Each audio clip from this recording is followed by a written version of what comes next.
Kasus penyalahgunaan narkoba di Indonesia masih terus terjadi. Selain di penjara, tak sedikit juga penyalahguna narkoba masuk ke pusat rehabilitasi. Namun sayangnya, banyak penyalahguna narkoba yang takut untuk datang ke tempat rehabilitasi, padahal hal tersebut menjadi kesempatan bagi mereka untuk mendapatkan ruang untuk sembuh.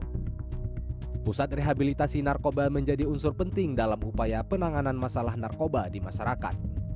Pemerintah, dalam hal ini Badan Narkotika Nasional atau BNN, memiliki fasilitas rehabilitasi, yakni Balai Besar Rehabilitasi BNN Indonesia di Lido, Bogor, Jawa Barat.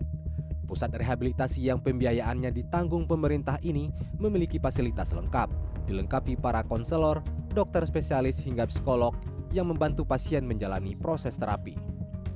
Ketika penyalahguna sudah menjalankan kewajibannya, melaporkan diri bahwa saya misalnya mengalami kecanduan, maka dia kewajibannya sudah gugur, artinya dia sudah mau diobati, diterapi untuk pulih. Jadi tidak perlu takut untuk datang ke tempat rehab, tidak perlu takut untuk diproses hukum karena sudah memenuhi kewajibannya sebagai wajib lapor gitu. Selain itu, penyalahguna narkoba juga dapat memilih perawatan di rehabilitasi swasta yang memiliki fasilitas dengan tingkat kenyamanan yang berbeda. Salah satunya adalah Pusat Rehabilitasi Swasta di Pegadungan Kalideres, Jakarta Barat yang memiliki layanan rawat inap dan rawat jalan yang memungkinkan bagi pasien tetap menjalani aktivitas positif dan produktif setiap harinya. Dengan pembayaran dilakukan secara mandiri, pasien penyalahguna narkoba akan mendapat pendampingan 24 jam oleh petugas berpengalaman, mulai dari tim medis hingga para konselor yang telah bersertifikat. Jadi selama ini kan orang berpikir bahwa rehab dikurung aja. Nah kalau di kita enggak. Di kita ini dengan terapi yang berbasis sesuai dengan kebutuhan klien. Jadi kalau kliennya memang masih produktif, masih kuliah, bekerja, ya bisa juga.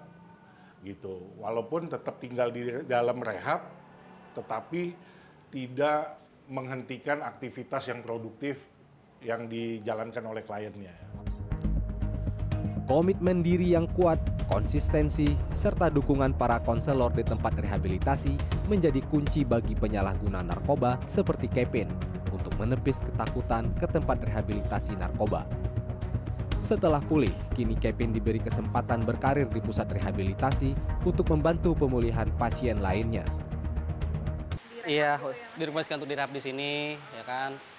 Terus saya ikutin semua kegiatan yang ada di sini untuk pemulihan saya. Sampai akhirnya sama staf-staf yang di sini dipercaya.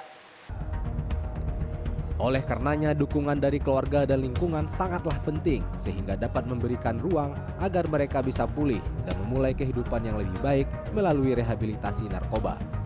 Fadli Julian, Jakarta.